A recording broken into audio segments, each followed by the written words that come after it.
NEET UG 2026లో అర్హత సాధించిన రాష్ట్రానికి చెందిన విద్యార్థుల జాబితాను ఎన్టీఆర్ హెల్త్ వర్సిటీ విడుదల చేసింది.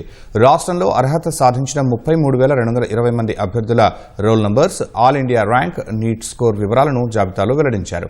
33,220 మందిలో అబ్బాయిలు 10,007 ఉంటే అమ్మాయిలు 23,213 మంది ఉన్నారు.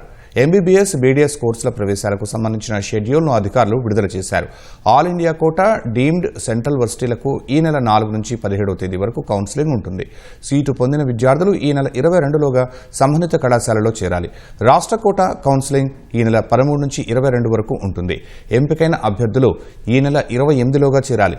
ఎన్ఎంసీ విడుదల చేసిన షెడ్యూల్ ఆధారంగా కౌన్సిలింగ్కు డాక్టర్ ఎన్టీఆర్ ఆరోగ్య విజ్ఞాన విశ్వవిద్యాలయం ఏర్పాట్లు చేస్తోంది. ఎంబీబీఎస్, బీడీఎస్, యూజీ వైద్య విద్యా కోర్సుల తరగతులు ఈ ఏడాది సెప్టెంబర్ 8 నుంచి ప్రారంభం కానున్నాయి.